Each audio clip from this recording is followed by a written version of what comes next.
What's up, everybody? Thanks as always for supporting the show. It would mean a lot to me if you would take a second to scroll down and hit that subscribe button to the Hoops Tonight YouTube channel, and then follow me on social media on TikTok, Instagram, and Twitter so you guys don't miss any of our content over the course of this season. All right, let's talk some basketball.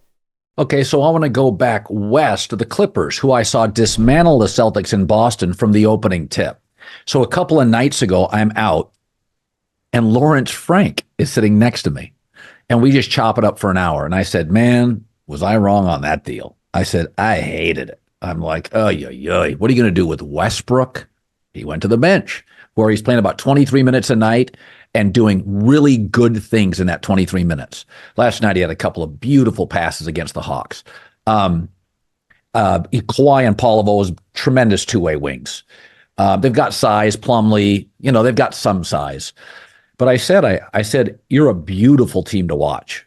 The ball movement, they don't have a single player in the top 35 in ball usage, and you can see it. I think they're the most beautiful basketball right now in the league to watch. Jason, the Clippers ball movement, they get a great shot 3 out of 4 times down the floor. They get beautiful shots.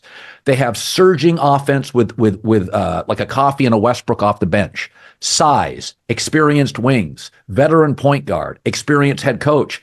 And I'm sitting there watching them. I know it's the Hawks, and I know the Celtics probably. No, I'll give them the win over the Celtics. That's a credible win. And I'm watching those two games, and I'm like, this offense, you can score your way to a title.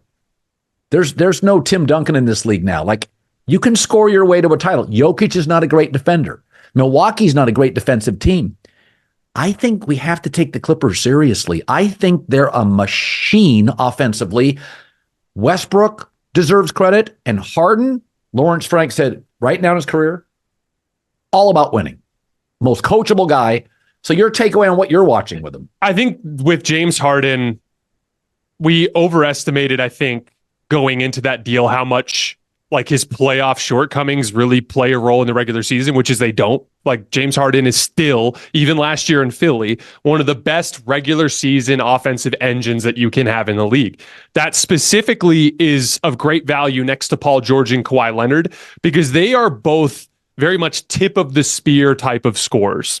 If you can get them into advantage situations, they can kill people. Paul George has been playing with like a defender closing out at him most of the season this year. And he's so damn good when you give him that type of advantage, right? And just in general, their overall floor organization with James Harden has just made offense so much easier for them, which was interesting because early on they struggled offensively with James Harden. That took a little bit of time for them to figure out. Now the offense is clicking in addition to the defense, and now they're beating everybody.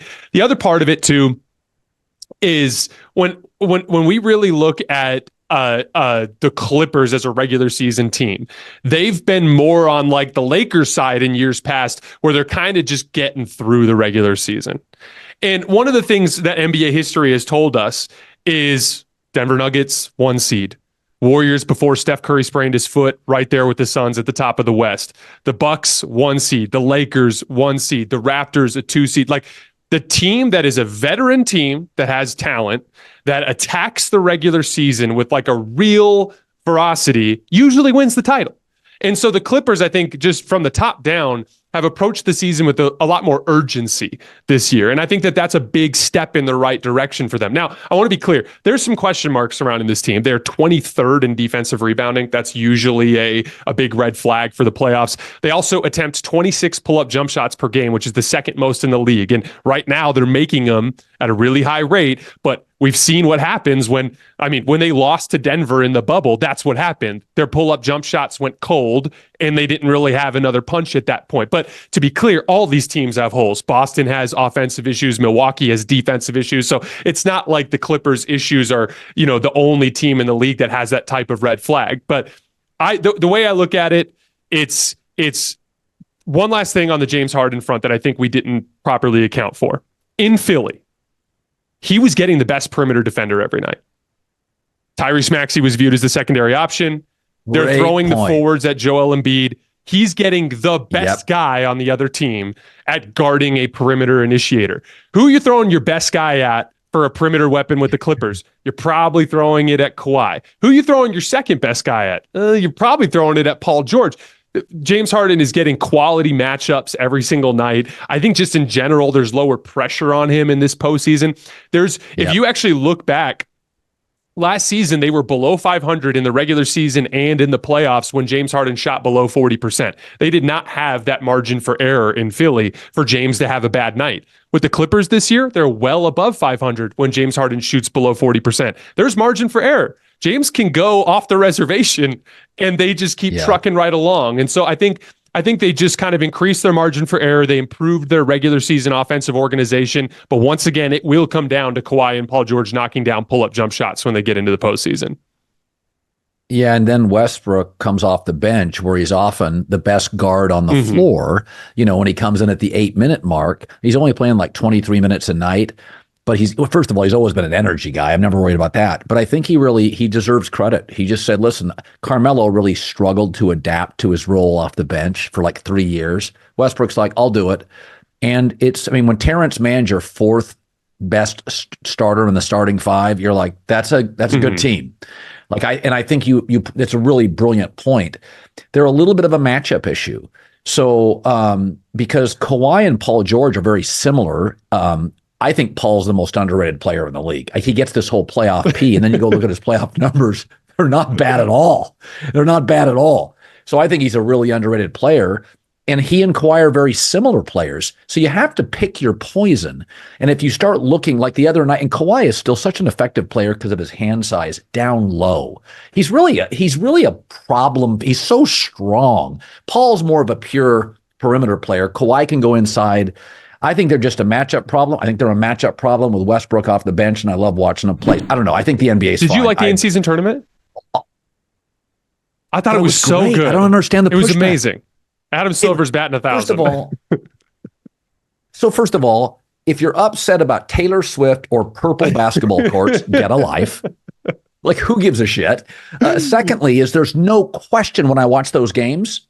I mean, LeBron was, first of all, he shot 57%. He was all in. So when your stars buy in, I'm like, okay, the Lakers played like it was playoff basketball. LeBron in his 20th year or 19th year. So again, people are nitpicking. I thought the in-season tournament, I'm not saying it's a home run, stand-up double, quality of it. I mean, Indiana was playing their arse off. Lakers were playing their butt. They felt like playoff games. Bought into it. I thought they bought into it way more than I would have. First I thought this is hokey. And then I watched like my second game on the court and I'm like, these guys are playing. This is like, what was it, December? I'm like, or November. I'm like, these guys are all out. Yeah, it was exactly the tent pole that the regular season needed, because like the NBA season, it's kind of like you go through 2/3 of it and then there's the trade deadline, then there's like the stretch run, but it's almost like a big sink in the middle there. And sometimes like Colin, I don't blame you for not watching the NBA in December and January. It can be not only can it be a little boring, it can also give you a lot of really fake results. Like the Utah Jazz went and won a bunch of games in a row in the middle of January. You know, like this is the time of year where like youth and athleticism kind of rises to the surface in so many different ways. And the NBA needed something, a tent pole between the start of the season and the trade deadline. And that's what the in-season tournament served as, a breakup of monotony in so many different ways. Also, the NFL's taken away their number one marketing day, Christmas, to some degree. So the NBA is like, okay, if you're going to take that away or minimize it, then we're going to create an in-season tournament before you get to your tournament. So it's all, listen, the NFL has always been playing around with the calendar. I think Adam said, okay, you're going to F us on Christmas, then we're going to create urgent. By the way, some of those playing games got numbers. These commissioners used to be buddies. Now you're all fighting for Amazon money. Nobody's buddies anymore. So the NFL moved free agency, moved into Christmas, and the NBA says, so we're going to create urgency before. I thought it worked. And also, the NBA has always been about the trade deadline on. It's in my, I mean, everybody's at 50 games now. So you get to about game 55, 60, everybody tightens everything up. The rotations get tightened up. You coach with an eye on the playoffs. I think we're going to have a great stretch run. I think Boston and Denver are the best teams. Neither has a good bench.